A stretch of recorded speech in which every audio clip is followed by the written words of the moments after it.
So we've arrived at the University of Zambia, where the function by the IMF was being held.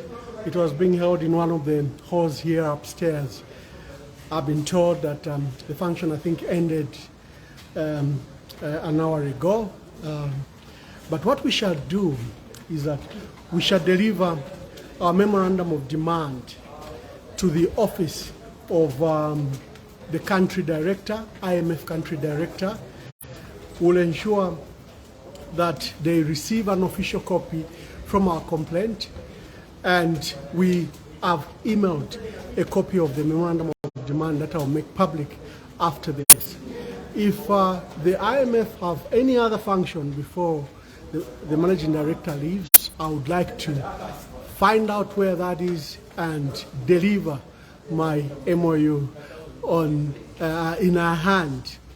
Our demands remain simple, that the IMF should apologize for the structural adjustment program they've been implementing in Africa since 1987.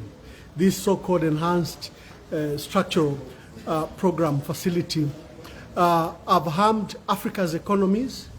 They've destroyed the manufacturing and industrial sector of Africa.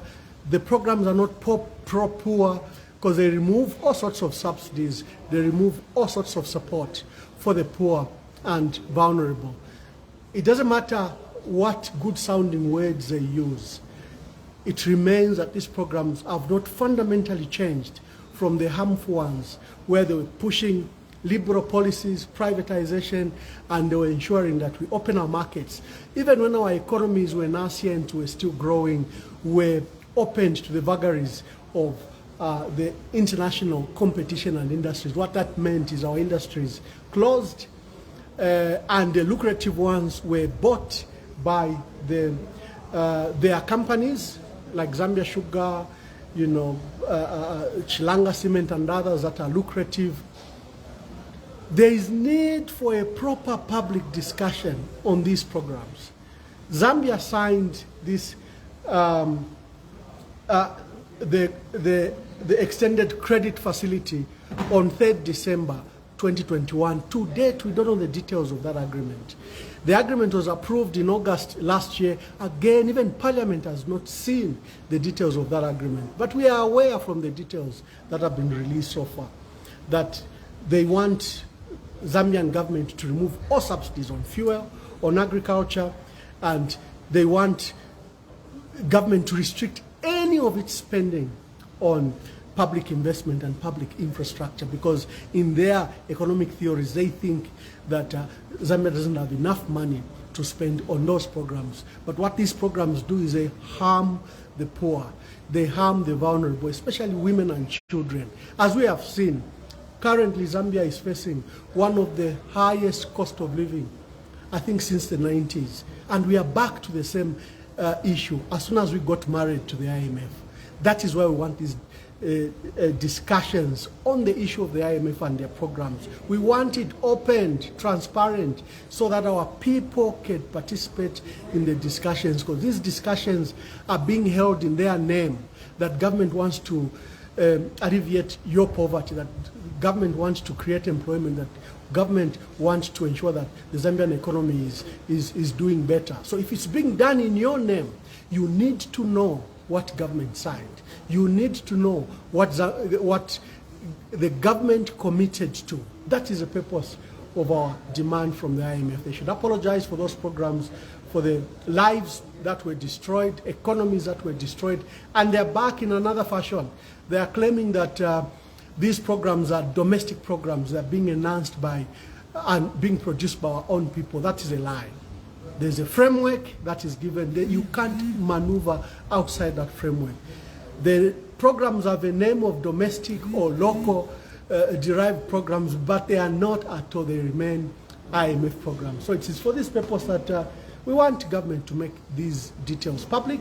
We want the IMF to apologize for the harm that were done, and we want in their framework, as they discuss with government, that the process is transparent, and as an institution, especially in relation to Africa, they should abandon these programs that have created unemployment and poverty in Africa. So thank you for working with us here. We are now, we'll see how we can go to the country director's office. And if the IMF director, Madam Kristalina Georgieva, has any program in the afternoon anywhere, I'll begin search to ensure that I deliver my memorandum of demand in her hand. Thank you, and then we'll see you later.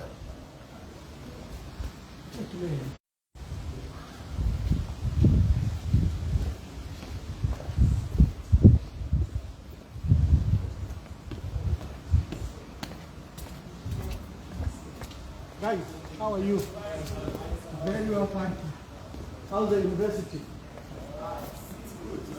Did you attend the function by the IMF Managing Director? Oh, what were your impressions?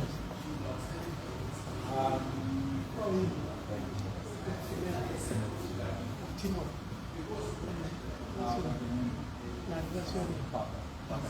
Wonderful. What was your impression? Because on the impression from my part, we are genuinely the questions asked. Okay. And we didn't receive the answer. No. Especially on the part of the conditions. Yes. Because we know to say for every agenda, there's an incentive. Yes. So we wanted to know what their incentives are. Yeah. So which, when someone asked that question, the MD sounded emotional. She became emotional. Okay. Yeah. According to my analysis. Yes. No. Don't apologize for it. She even said. The question. She even told the person that asked to say IMF is not. Does not belong to your grandmother. Oh my God. Oh my God. That was a shock to us. She said IMF doesn't belong to your grandmother. To your grandma. And in Ibemba Onyanja say IMF Zambia. She said it in Nyanja. No, us. Oh, yeah, I see. Yes, the interpretation.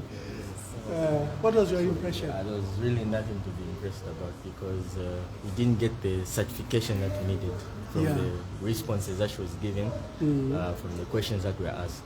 So we're not satisfied by the responses. Okay. What were your impressions?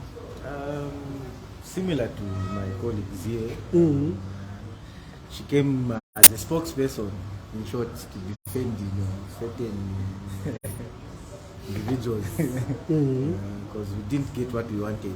Yeah. Yes, we didn't get the blueprints that we really expected her to portray for us. So they had advertised it as a town hall. You know, a town hall is a discussion. It's an engagement. You know, it promotes dialogue from not just the speakers but also from the audience. It didn't come out like that. The questions were restricted. Number one, questions were restricted. Yes, because when I asked So it was a top-down approach where they speak to you about the IMF and what they are doing in the country, Yes. but they Only couldn't. about 6 questions were asked. 6 to 8. And then she was emotional, saying IMF is not your grandmother. It doesn't belong to your grandmother. Because the question that was posed was when if the IMF acts as imperialist or approaches the countries as an imperialist. So that's how she got kind of emotional. How they come up with the conditions. Yes, the yes, conditionality. yes. So the purpose of my visit here, it's a pity that I was in South Africa and I only noted the program yesterday. But I quickly changed my flight details and hoped that I could catch this event. So my concern is very simple, exactly your concern. Number one, IMF has a very bad record in Africa. So in 1987, beginning in the 80s, Africa was had difficulties, debt burden, it was not raising domestic resources. So the IMF, World Bank, and other multilateral institutions came up with this prescription of structural adjustment program. There was then a movement by the church to compel these multilateral institutions to cancel the debt. They said there's no need for this debt. In fact, you get from Africa more than you give them as aid. They said, look at your companies associated with you that are exploiting Africa in mineral resources, in agriculture. whether it's cocoa in West Africa, whether it's our copper, they exploit us, we don't benefit anything from it. So there was this theological movement that banded with civil society, music debt. So the IMF came up with this structural adjustment program where they put conditions which you needed to qualify and which you needed to implement before you could qualify for that debt write-off, debt cancellation, or debt relief. That is where the problem is. If you look at the actual programs and their conditions, they forced Africa to liberalize. Now, that's not the only liberal thought, I mean, that's not the only economic thought that is available, but they imposed a one straight-jacket approach. They forced us to sell our companies. We had 325 companies. So they brought this program, the privatization program, where they said, Africa, you as Zambia, government, you don't have to own these state-owned enterprises. They'll be run by the private sector. That process was literally just a looting exercise. We had industrial parks in Osaka, Quito, Ndola, Livingstone. They all closed. Either the people came to buy the assets and repatriated them to Zimbabwe, South Africa, or Europe. Kafua Textiles equipment was taken to India. And then most of our assets were sold for a song. And the lucrative ones, where they know, for example, Zambia Sugar, they know this company, whatever circumstances, it will continue to make profit. Cement, Lafarge. So those were given by their companies that they were recommending. The mines went through the same issue. So what did it do? One, it created this artificial unemployment here. Because you've nowhere to work. The companies were closed, liquidated, sold. So we have this artificial unemployment. Then because the programs were adverse to the poor, I don't know how many lives were lost.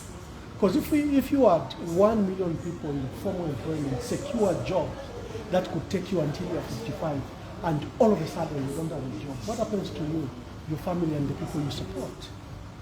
So there were those adverse effects to workers and to our people. Then the poor, because they removed support for the poor. They don't believe in subsidies. So they removed.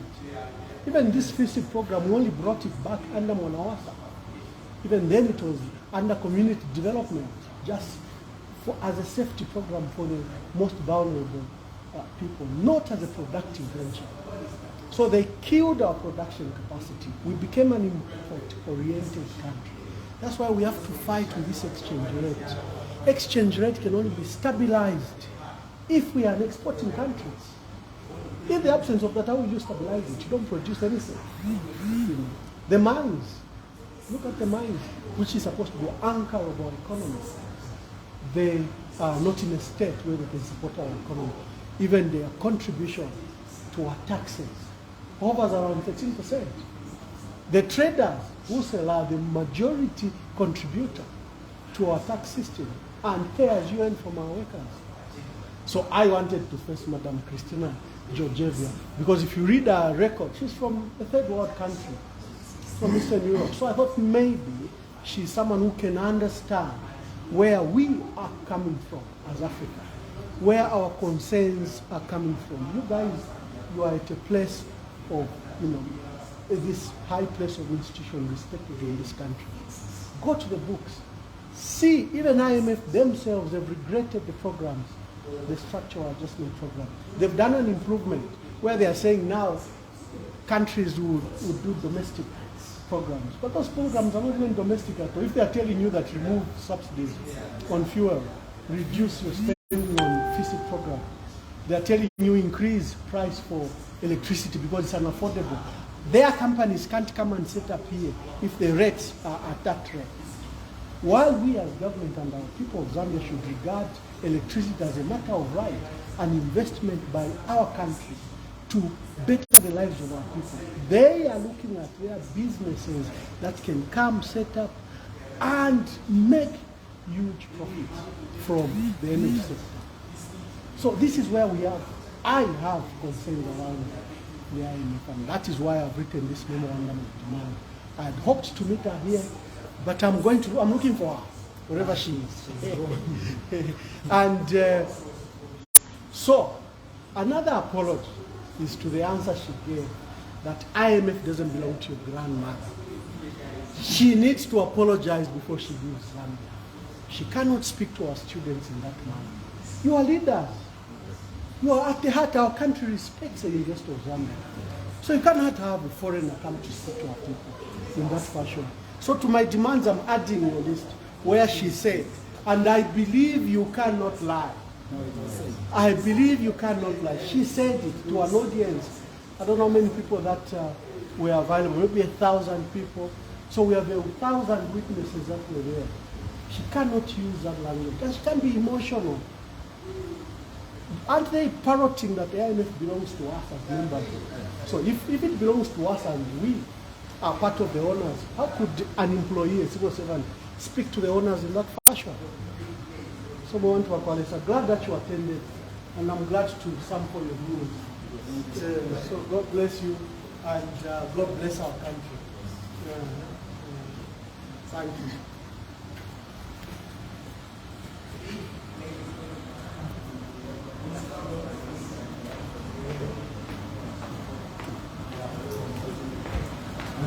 How many people that attended the IMF program? Yeah. Did you? Yes. What's your name? I'm Kenneth Muba. Kenneth Mumbai. Rapson Panda. Okay, we are. What are your views about this IMF program? We are live. Oh, thank you. There's aircon noise here. Maybe just give your views, what your perception was. All right. Mr. Panda, I think I'm listening. What's better watching you? Yes. My brother, I'm Emmanuel Mwamba, Okay. former ambassador to South Africa and to Ethiopia. I've currently joined politics, so I've come here to see how this program was going. I thought I could capture the IMF managing director here because I have a memorandum of demand that I wanted to present to her. I have concerns. But before I give you my details and before I prejudice your views, let me hear how your views were when she presented and what you thought was the program, how the program was. Thank you very much. Basically, for me, my concern was around, in as much as we are heading towards economic development, but of course, how are we prioritizing the aspect of mental health as a key driver to have enhanced productivity? So that was the thing that I came here to find out in terms of, in as much as IMF in Zambia, how in their articles of agreement, how are they also looking at issues that have to do with the development? Because I know you can agree with me that if you look at the structure, of course, with regard to mental health, is not as much as prioritized or even resourceful compared to physical health. So now, before you go any further, that's a key matter because mental health immediately affects our people when the economy is bad, especially where you have a high rate of unemployment, high rate of poverty, systems drop, family systems that help us drop, state institutions like hospitals also collapse. So the issue of mental health is quite a high priority. I've never looked at it from that perspective. But I know that as soon as you lose your job, you can become suicidal. You can, because you don't know where your money will come from for your children at school, what the family will eat it during the day. There is mental stress. So I agree with you, continue with your point. Sure. So I believe, because from my own understanding, and also according to the research that I've done, it should be important that even each and every organization, be it private or public, for me, my recommendation is to make sure that, of course, we are able to have, a mental health workplace policy that speaks to the priority of considering mental health as a key driver to bring about economic transformation. Because as a man thinketh, so is he. I submit. Good. So, but what was your perception after the presentation, question and answer? I think many people had a lot of questions, but of course looking at time, because we were only for 1 hour, which left some audience with some questions. So if it was at least given sometimes, even maybe 2 hours, so I think that would be But it was a really great experience to have certain thoughts and have certain, questions addressed in a manner that, was minimal. What were your views? All right. To start with, actually, I enjoyed the presentation by the DM, Director Manager for IMF. Yes. So, and what I've gotten from her explanations, I was so much interested. I was so much interested in what she mentioned about corruption. Yeah, corruption. She mentioned of corruption has to be, the government. I mean, like the government trying to fight against corruption. All right. So when corruption,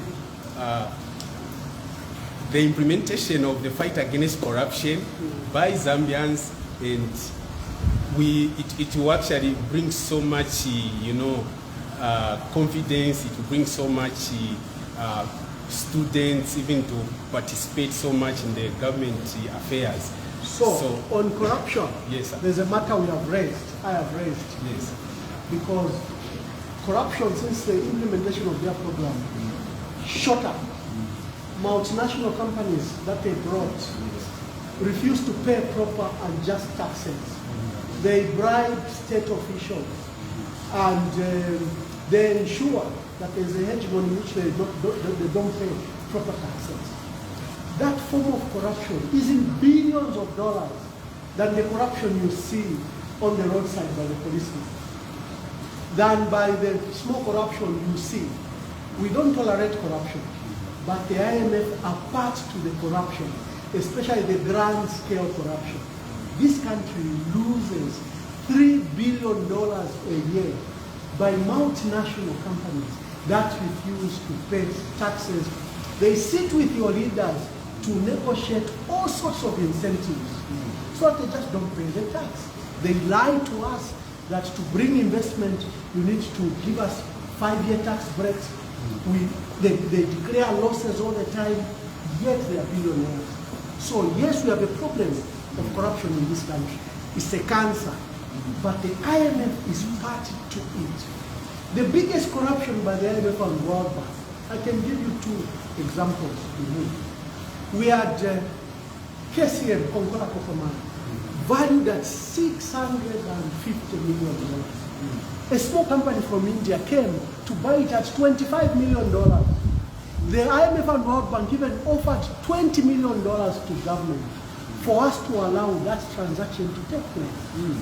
They are part of the corruption. They have brought this large-scale corruption. And you can't sit aside and worry about the corruption that goes at passport office and at the roadblock of the police. When First Quanta, which is the second example I'm giving you, they've negotiated tax holidays. They are not paying taxes. Probably our workers here are paying more taxes than these mining groups. So for us, the IMF should also be held for the huge rise in corruption. And you know what happens? When you create an employment, where there are few people that have jobs, you create competition. Competition, here we have over 7 million people that are unemployed. And your former employment is only under a million. What happens to the 6 million? So you create a dog fights dog scenario in the economy. And then the other issue which I didn't Sorry, I cut you. I just thought on the issue of corruption, like I entered on the issue of mental health. Yeah, sure. The issue of corruption is very important. We need to fight it as a cancer. Yes. But also we need to destroy the enablers of this corruption. The IMF is an enabler of corruption. All right, so the other issue which I didn't get so clearly, okay, I wanted to ask this question, but just like my colleague has put it, the time was short. And, what was your question? My question was actually based on, I wanted her to bring out some conditions attached to the debt or the loans, because I've been hearing about this, debt restructuring from the government through the through going to the IMF and get those funds. So I wanted to hear, to be clarified rather, about the conditions that are attached to that debt restructuring. Then coming to our mother Zambia, you know, there's something that I don't understand is that how can the government, you know, for example, sir, if you have a debt, right? If you have a debt, and then there are conditions attached to that debt, right? And then you are actually working on repaying that debt, right? So now, how can you use a debt to pay another debt? Yeah, because we have so much debt in Zambia at the moment, and then I'm not understanding on the part where using, you know, going to get a debt and then paying another debt. You know, yeah, you know, our workers are in a cycle of debt. So, because of these IMF programs, there is financial inclusion program. The financial inclusion program is exploitative because it targets our workers, you know, on those salary-based loans. So our workers in Zambia are in a cycle of debt. So to pay these microfinance institutions, you have to borrow so that they are, you know, they clear the money so they can go back again to the microfinance, and they are now in a cycle of debt. The IMF is part of that Kalonga system because they have promised Zambia will give you $1.3 billion, but will help you. Our loan is concessional at low interest rate, but to give you $1.3 billion. The World Bank have already given us $750 million. Those are loans. And my call has been that they should have been taken to Parliament for our representatives to discuss your feelings that, okay, you are saying we borrow, but why are you getting more loans? Especially for my dear President Lakainde Hichilema. He pledged a moratorium. He says we will not borrow anywhere, including the IMF and World Bank. He said until we restructure and clear the debt. But here he is, under 1 year, he has borrowed over $2.3 billion. Because the $1.3 billion IMF bailout is not free money. It's a concessional loan. The $750 million from the World Bank that was recently announced is not free money, it's a loan. That is why we are demanding for transparency, that we know the conditions attached to those loans. So I share with you those concerns. I wanted to find out something. Because you talked about the IMF. And of course, I'm sure you are. Sir, how are you? We're discussing the IMF. I know. No, we can get your thoughts. I'm sure you are aware about the African Continental Free Trade Area. And I'm sure you are an ambassador to South Africa, which is actually part of that agreement. And of course, for it has actually opened up when it comes to custom services. So, in as much as we want to harness the benefits or the impact that the African Continental Free Trade Area Agreement is going to bring about, what measures do you feel that Zambia should put in place such that the levels, in as much as you've actually labeled that the IMF is actually in other ways, paraphrased, a corruption promoter. So how do you feel that Zambia will be able to build in capacity to making sure that we are able to derive, advantages or benefits from the after? Oh, okay. Thank you very much. That's something I'm very passionate about. I was one of the promoters when I was ambassador at the African Union. And the Africa Free Continental Trade Area promotes trade amongst African countries. The statistics with the world, 88%. What that means is that if we are buying things from China, from UK, from the US, we've exported jobs. Because someone who has a job has to make a t-shirt from China for you to come and buy it here. So that means you will not have a textile industry in Zambia. And it goes for every product. So the Africa Continental Free Trade Area is trying to reverse that by retaining jobs in Zambia and in Africa.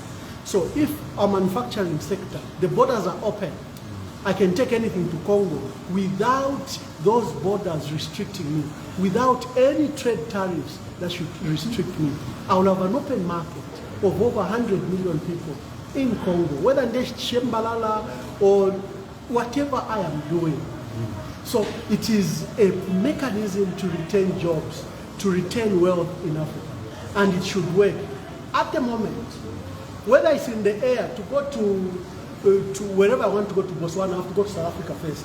If I'm going to Senegal, I have to go to Europe first. And the investment is like that. Africa keeps on importing goods. You've seen the queues at Kasumbalesa that come up to Chambishi. All those are imports into Congo. So the Africa Continental Free Trade Area is trying to demolish that, where the borders are free, people can work freely and trade freely. And in that way, Africa will be industrialized, number one. Africa then can trade with itself, retain jobs in the market and in Africa. And I pray that our leaders push this agenda. Then kulia Washington wakutukia. Toka wanangu fimo kuli. Ifindu vyanze vya wahuma. Zambia and DRC, between them, are almost the wealthiest countries in the world. The two countries. With copper, cobalt, gold, whatever you are looking at, manganese, lithium, the minerals of the future are here. So if you see the US visitors, it's not that they love Akainde Ichilema. They love our gold and our cobalt and our copper. And they love our lithium and manganese. They don't love Akainde Ichilema. They've looked at the map and they know where the resource that will drive their energy security is. So what Akainde Ichilema and his team should do is that, here we are gatekeepers. We are mere trustees of these resources. How do we ensure that this resource benefits our people? So colleagues, thank you for your feedback, impromptu as it was. You're most Let's welcome. exchange numbers. Cheer to Shindika. You're right.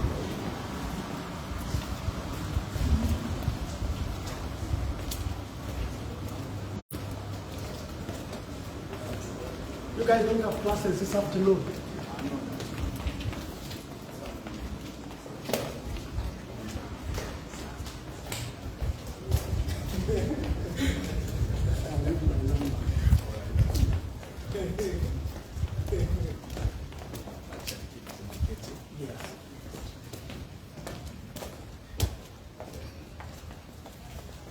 Okay, Patrick, you can say bye to our viewers and guys, just come and let's just be with me. Thank you for your, so that I can thank you properly.